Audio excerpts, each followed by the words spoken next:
안녕하십니까. 달마을 TV에 오신 것을 환영합니다. 오늘은 2024년 10월 14일 월요일입니다. 지금 시간이 오전 10시 30분이 됐는데 요즘 시국이 하도 어수선해가지고 그 상황 정리하는 게 조금 늦어지는 것 같습니다. 오늘 정리한 내용은 이렇게 A4 용지 한 페이지 분량으로 말씀을 드리고자 합니다.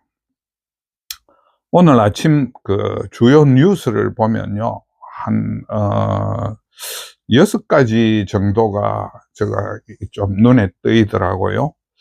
첫째는 소설가 한강시의 노벨 문학상 수상에 대한 논란입니다. 이게 우리나라의 경사로 이야기가 되겠지만, 우리가 지금 아직도 역사 전쟁이 계속되고 있지 않습니까? 우리나라가 2000년대부터 그 체제 전쟁 또는 역사 전쟁이 지금까지 계속되고 있는데, 그 연장선상의 어떤 사건들에 대한 기록이다 보니까 아마 국민들의 그 여론이 두 쪽으로 갈려지는 것 같습니다. 근데 한강이라는 작가가 지금 이야기하고 있는 제주 4.3 사태, 그 다음에 그게 48년 일이죠 아마. 제주 4.3 사태, 그 다음에 1950년에 6.25, 그 다음에 1980년에 5.18, 이 세 사건은 굉장히 우리 현대사의 아픈 추억들인데, 그렇더라도 그 사건에 대한 성격은 명확히 하는 것이 맞지 않겠나, 이렇게 생각을 합니다. 제주 4.3 사태는 그 남로당에 의한 50 총선거를 방해하기 위한 폭동이 분명하고요. 6.25는 우리가 잘 알고 있듯이 북한의 남침에서 비롯된 것인데, 이걸 대리전으로 설명하는 것은 좀 문제가 있다고 생각합니다. 한강씨가 이야기하는 것처럼. 그 다음에 5.18 사태는요, 아직까지 그 역사적인 정리가 저는 완료되지 않았다고 생각을 합니다. 지금 그 역사의 그 공개된 논의가 불가능할 정도로 5.18 사태를 어떤 그 창고에 지금 보관을 해놓은, 아무도 거기에 들어갈 수 없도록 논의가 아예 불가능하도록 한 그런 상태이기 때문에 이 부분은 역사적인 성격을 아직까지 명백히 규명한다는 게 좀 곤란하지 않나, 이렇게 생각합니다. 그게 정치 권력에 의해서 역사가 정의되는 그런 부분은 우리가 좀 더 고려해 볼 여지가 있다, 이렇게 생각을 합니다. 그 다음에 두 번째 오늘 뉴스는 국방부가 또는 윤 정부가 과거와 달리 북한의 어떤 그 책동이나 망동에 대해서 거의 맞대응 수준의 어떤 우리 그 태세를 보여주고 있다 하는, 그래서 전보다 다소 위기감이 조금 증폭되는 그런 느낌이 좀 생기는 것 같아요.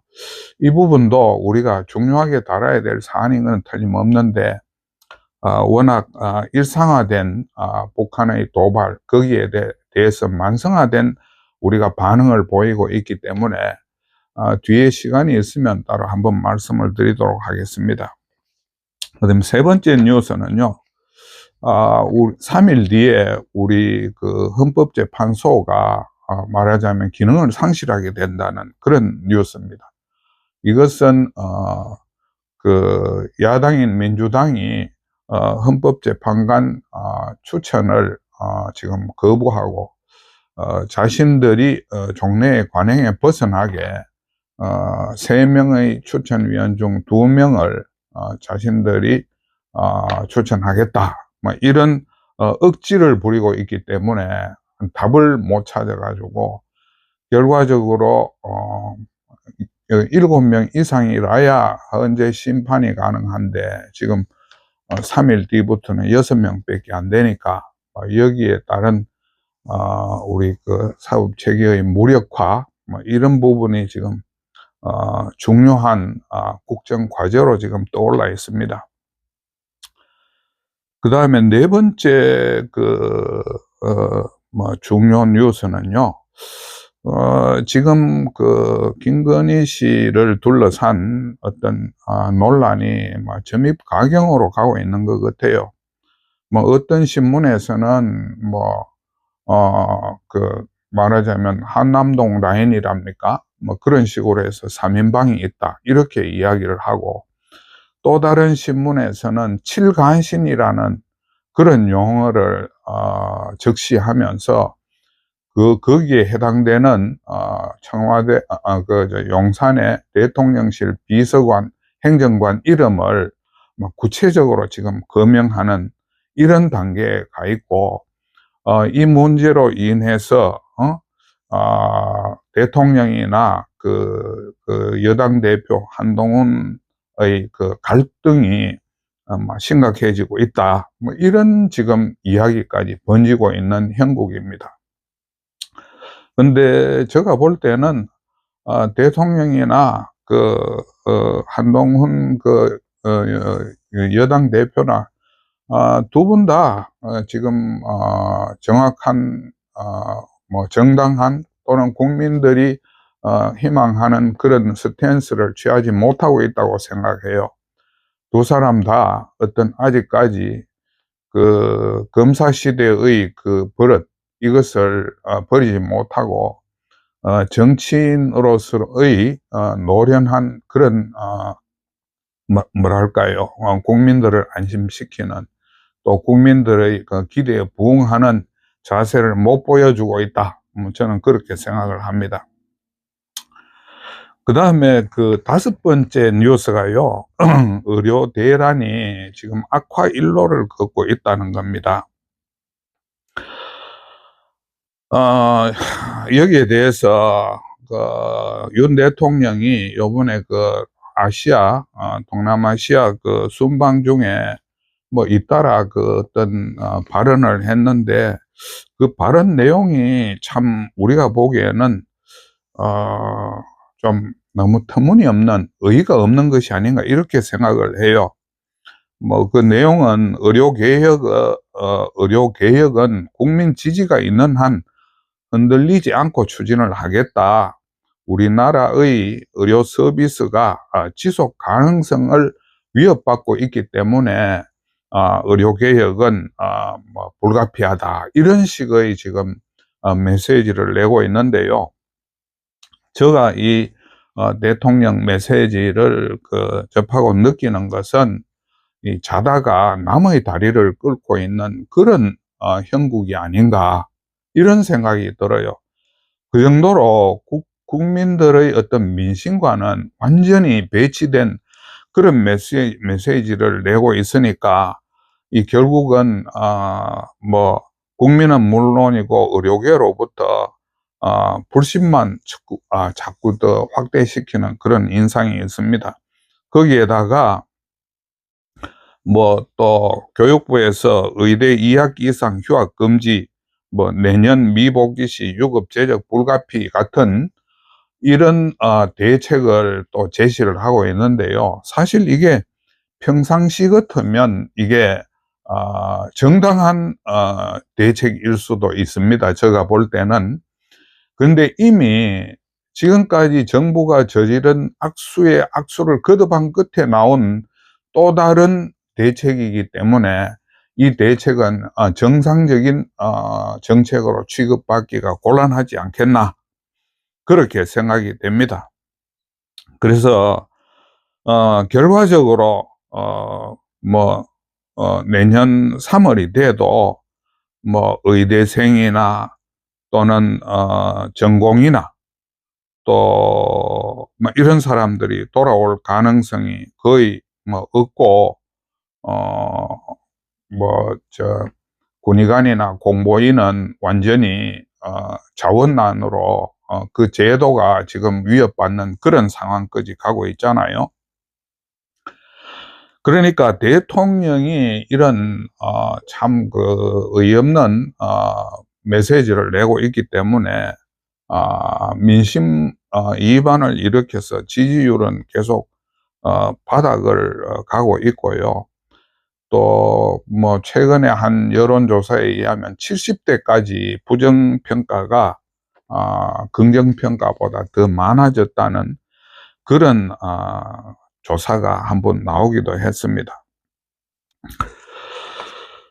그래서 참 이게 이런 뭐 그 의료 대란이 지금 악화 일로를 걷고 있는데, 거기에 우리가 하나 덧붙여서 오늘 아침에 그 보도된 뉴스를 보면요, 그 이공계가 지금 파국을 맞고 있다 하는 그런 보도가 있었습니다. 그래서 오늘의 제가 논제는 이 서두에서 말씀드린 이 이야기들을 전체를 묶어 가지고 하나의 그 말하자면 우리 국가 상황에 필요한 이야기를 좀 해야 되지 않겠나, 이렇게 생각을 합니다.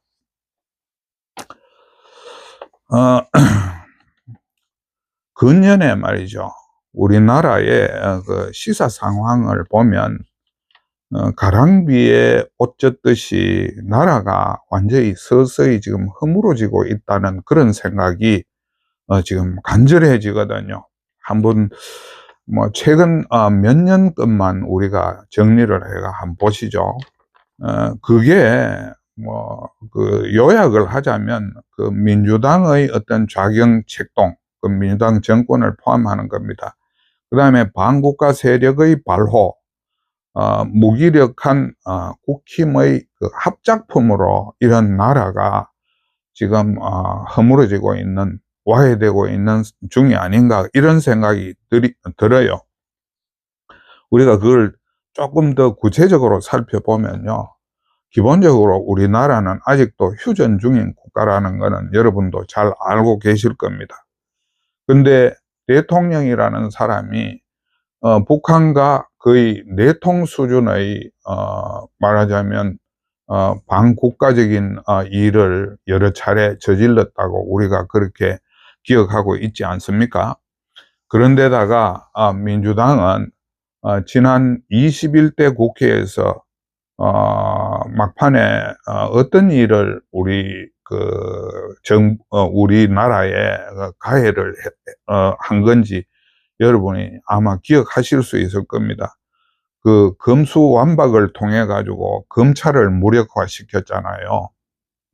본래보다는 그 뒤에 조금 완화되기는 했지만 결과적으로 검수완박이라 하는 그 민주당의 어떤 자해적인 국가 해체는 어느 정도 성공을 한 셈이거든요. 그 다음에 국정원을 무력화시키지 않았습니까? 그래서 대공수사권을 경찰로 이양해 가지고 우리나라가, 그러니까 외부의 어떤 뭐 북한은 물론이고 지금 요즘 중국의 침투가 심하지 않습니까? 그리고 우방국들에 대한 것도 이런 외부 스파이에 대한 우리나라의 그 지킴이가 필요한데 그걸 와해시켰잖아요.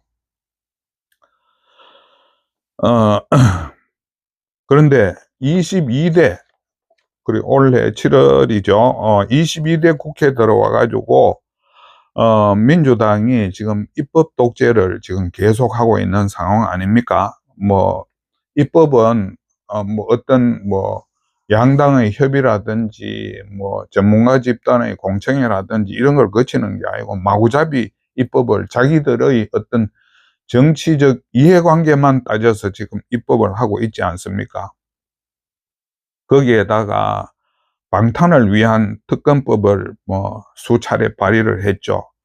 또 뭐 탄핵 이제 장관이나 뭐 또 뭐 그 방통위원장이나 이런 분들의 탄핵을 뭐 하기도 했지 않습니까?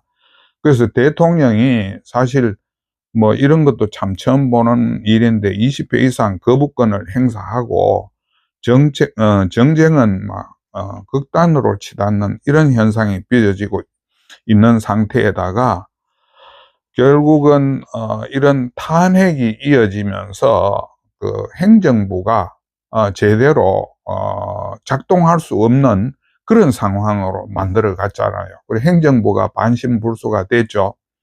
그러니까 아까 전에 그걸 다시 환기를 시키면 검찰이 반쪽이 되고, 그 다음에 국정원이 이거는 완전히 뭐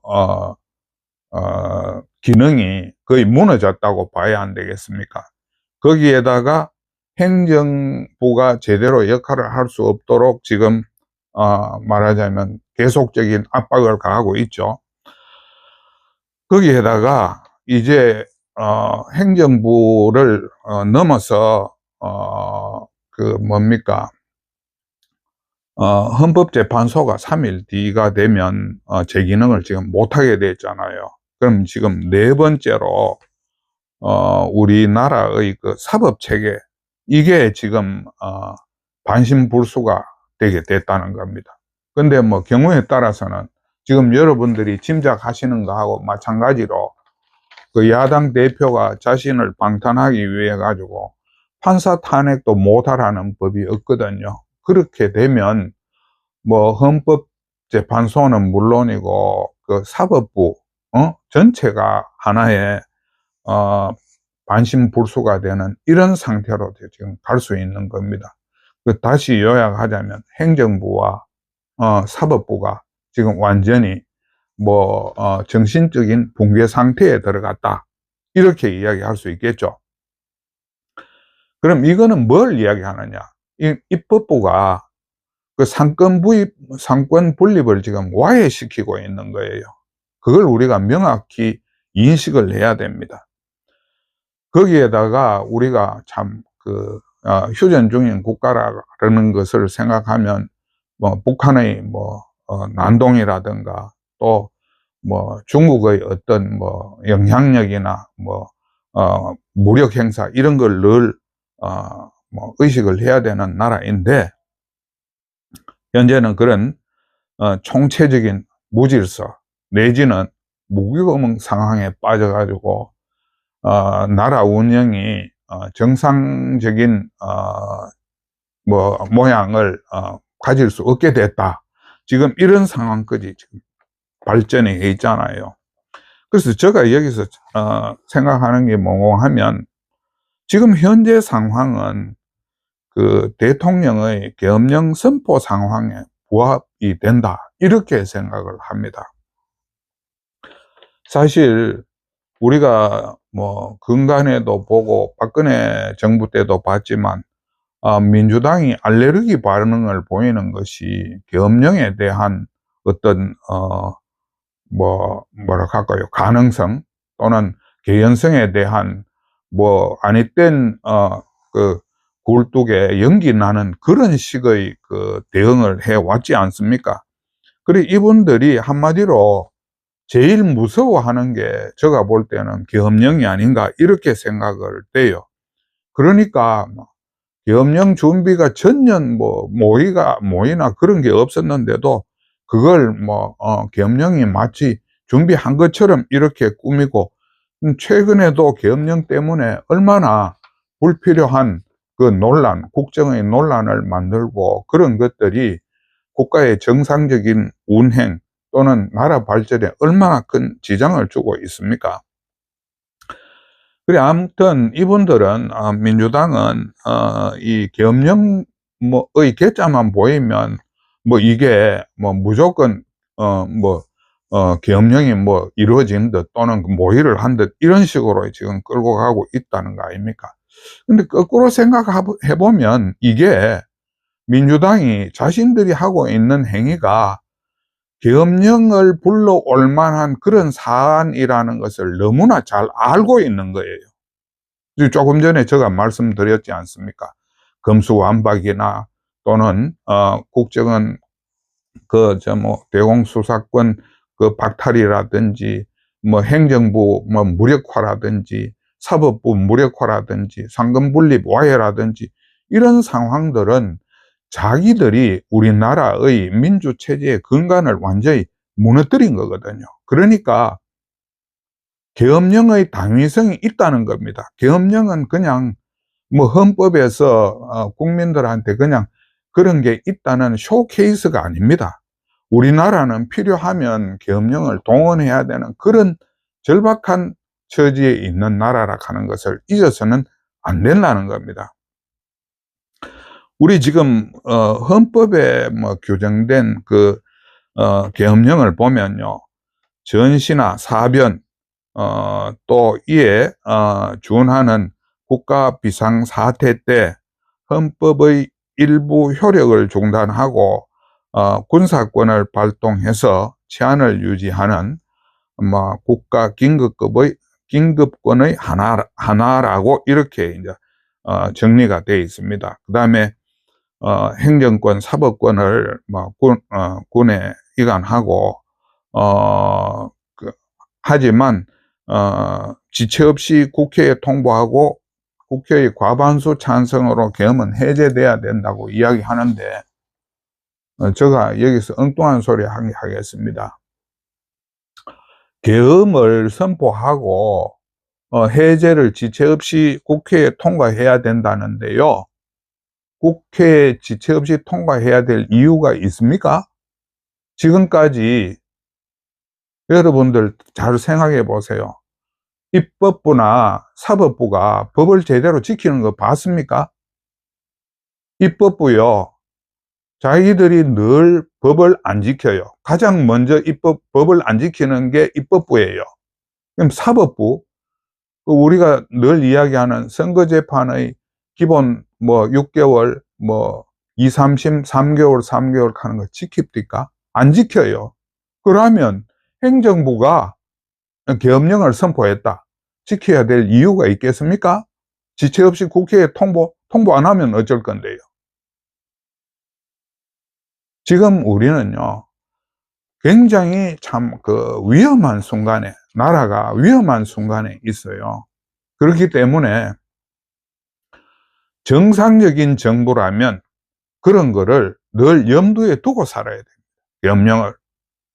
그런데 제가 지금 이 계엄령을 우리 현재 윤석열 정부가 내릴 수 없는, 선포할 수 없는 이유를 몇 가지를 생각을 해봤어요. 그러니까 대략 한 4가지 사유가 나오는 것 같아요. 첫째는요, 이거는 조금 감정적인 용어이기도 한데요, 좀 폭넓게 이 제목을 좀 이해를 해 주시면 좋겠습니다. 대통령의 배은망덕입니다. 대통령이 은혜를 잊고 국민들의 은덕을 무시하고 살고 있다는 겁니다. 설명을 해볼게요. 우리 자유우파가 문재인 정부 때 구국의 심정으로 문재인 정권의 어떤 잘못된 행태들을 비판하고 대규모 군중 집회를 통해 가지고 압력을 넣고, 또 문재인 정부의 실정 이런 거를 낱낱이 바깥으로 터뜨리고 알려서 결국은 정권이 민주당 정부가 무너지도록 만드는 거 아닙니까? 그때 민주당 정부를 무너뜨린 이유는 좌파 정권 또는 좌경청산을 요구한 것이거든요. 이게 우리나라의 헌법과 안 맞다, 이 정부가. 그래서 우리가 대통령을 소위 보수 우파 대통령을 윤석열이라는 분을 용병을 데리고 와서 대통령을 만들어 줬죠. 왜 됐든 간에 경위야 복잡하겠습니다만. 그런데 그렇다면 윤석열 대통령은 윤석열 정부는 그런 자유우파 시민들의 지지에 의해서, 자신이 잘 나가 대통령이 된 게 아니고 지지에 의해서 네가 한번 문제를 해결해봐라, 이런 어떤 중대한 사명을 부여받고 대통령직에 올랐다는 겁니다. 그런데 지금 가고 있는 상황이 어떻습니까? 우리가 요구한 것은, 자유우파 국민들이 요구한 것은 국민들한테 충성하고 나라에 충성해라. 대통령이 이야기하듯이 내 일생을 조국과 민족을 위해서 한번 투신하겠다 하는 그런 결기를 보여달라고 이야기를 했는 거 아닙니까? 그런데 지금 이게 왜 됐습니까? 대통령이 지금 국민에게 충성을 하고 국민의 열망을 가슴에 새기는 게 아니고 오직, 조금 과장입니다, 대통령 부인에게만 충성을 하고 있어요. 이게 말이 됩니까? 그래서 나라를 진짜 혼란의 구렁텅이로 밀어넣고 있잖아요. 대통령이 이런 일을 해도 되는 겁니까? 자신이 국민에게 위임받았던 그 열망과 그 기대, 이거를 다 무시하고 그 대통령 부인의 그 치마폭에 사이 가지고 국정을 정상적으로 보지 못한다면 이게 우리가 참 추대한 대통령이 맞습니까? 지금 부인에 대한 민심의 분노는요, 하늘을 찌르고 있어요. 너무 몰라요. 너무 모르고 너무 엉뚱한 짓을 해요. 그러니까 윤석열 정부가 계엄령을 하고 싶어도 부인 때문에 할 수 없어요. 이런 상태로는. 두 번째요. 윤 정부가 계엄 선포를 할 수 없는 두 번째 이유는요, 의료개혁이라는 폭정 때문에 안 돼요. 이 의료개혁이라는 윤석열 정부의 아이디어는요, 그야말로 과대망상이에요. 현실하고는 전혀 관계없는 주술적인 정책이라는 거죠. 그러니까 지금 결국 나라를 쑥대밭으로 만들고 있는 거 아닙니까? 이거 지금 의료계는 물론이고 교육계까지 지금 완전히 다 망가지게 생겼잖아요. 아까 전에 제가 그 기사를 오늘의 주요 기사로 읽어드린 부분 있었지 않습니까? 이공계가 무너진다고요. 이거는 의료계가 무너지는 것 이상으로 우리나라에 위험한 신호일 수 있거든요. 세상에 우리가 정책을 추진하다가 공보위, 군의관, 전문의, 전공의, 의대생, 의자 붙어있는 사람들이 모조리 지금 사라지고 있는 이런 상황을 여러분 경험하신 적이 있습니까?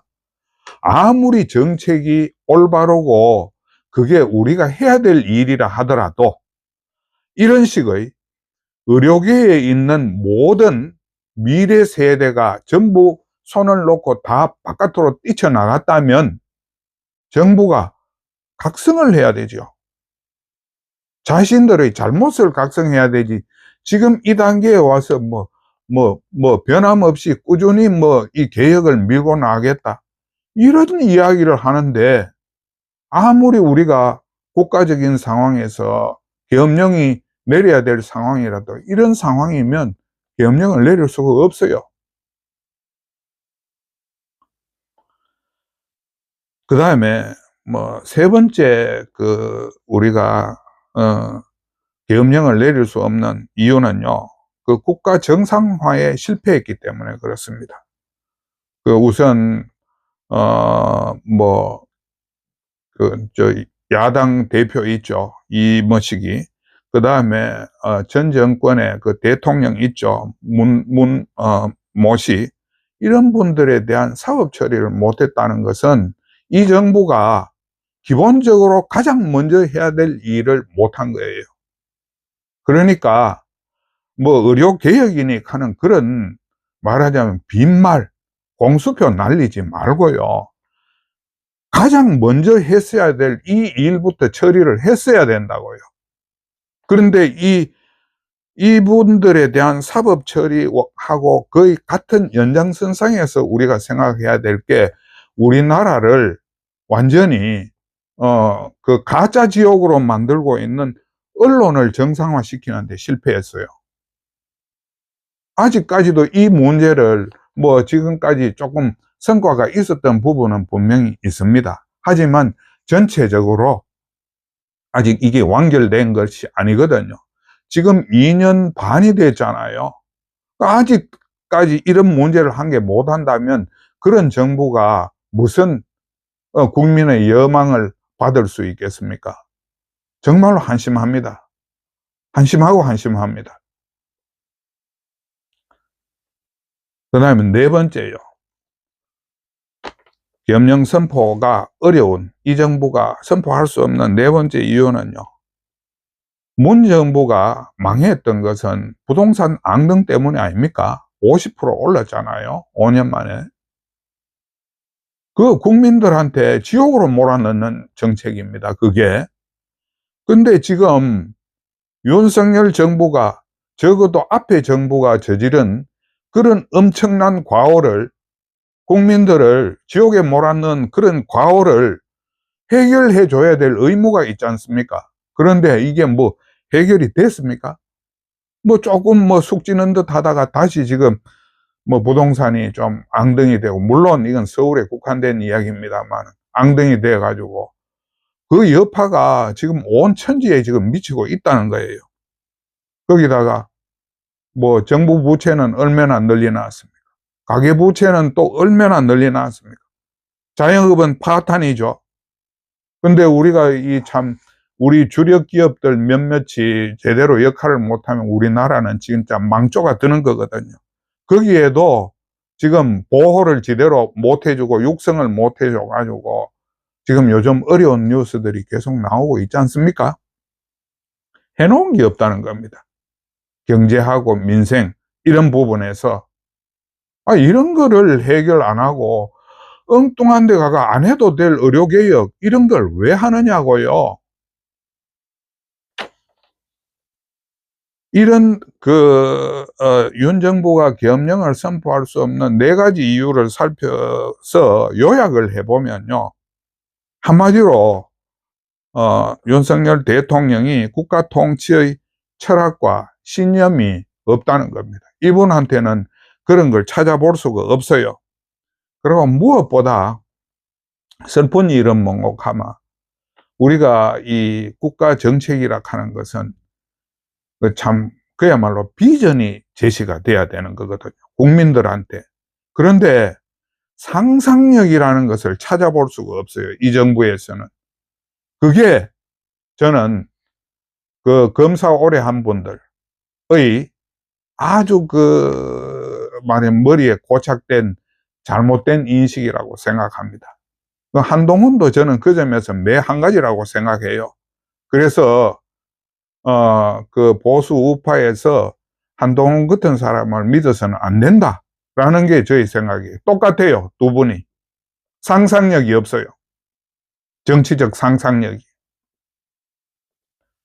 그리고 정무 감각이 늦고 어두워요. 그 둘 다 똑같아요. 그러니까 대통령실에서 나오는 메시지가 늘 자다가 봉창 두드리는 소리, 아니면 뭐 자다가 나무 다리 끓는 소리, 이런 메시지를 내보내고 있으니까 국민들의 어떤 부함만 자꾸 일으킨다는 겁니다. 그러니까 어떻게 해야 되겠습니까? 윤석열 정부가 지금이라도 눈과 귀를 열어야 돼요. 나는 볼 때 이게 눈과 귀가 다 막힌 것 같아요.